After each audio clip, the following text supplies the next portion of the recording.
Islamic শরীয়ত অনুযায়ী কাউকে অন্যায়ভাবে বশীভূত করা বা নিজের নিয়ন্ত্রণে আনার জন্য কোনো মন্ত্র বা জাদু করা সিহর বা কুফরির অন্তর্ভুক্ত, যা ইসলামে কঠোরভাবে নিষিদ্ধ।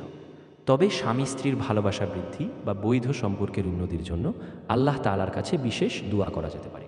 কুরআন ও হাদিসের আলোকে কিছু আমল উল্লেখ করা হলো। সূরা আল ফুরকান আয়াত ৭৪, এই দোয়াটি নেক জীবনসঙ্গী এবং সন্তানদের জন্য অত্যন্ত কার্যকরী।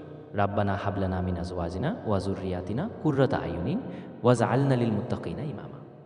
অর্থ, হে আমাদের প্রতিপালক, আমাদের জীবনসঙ্গী ও সন্তানদের আমাদের জন্য নয়নপ্রিয় করে দাও এবং আমাদের মুত্তাকিদের জন্য আদর্শ করে দাও। ২. সূরা আল কাসাস আয়াত ২৪, মুসা আলাইহিসসালাম যখন নিঃসঙ্গ অসহায় ছিলেন তখন তিনি এই দোয়া করেছেন। ভণ্ড প্রতারক হইতে সাবধান হন, জেনে বুঝে শুনে কাজ করুন। আসসালামু আলাইকুম প্রিয় দর্শকবিন্দু, সতর্কতা পাওয়ারফুল সাবধান। এই চ্যানেলে প্রবেশ করার আগে নিজেকে প্রস্তুত করুন। তন্ত্র কোনো খেলনা নয়, এটি শক্তির পথ, যা ভুল হাতে গেলে ধ্বংস ডেকে আনে। কিছু আমল এমন আছে যেগুলো করতে বেশি সময়ের প্রয়োজন হয় না, অনেক জ্ঞানের অধিকারীও হতে হয় না। কিছু এগুলোর ফজিলত অনেক বেশি, যেগুলো বান্দার আমলনামাকে ভারী করে।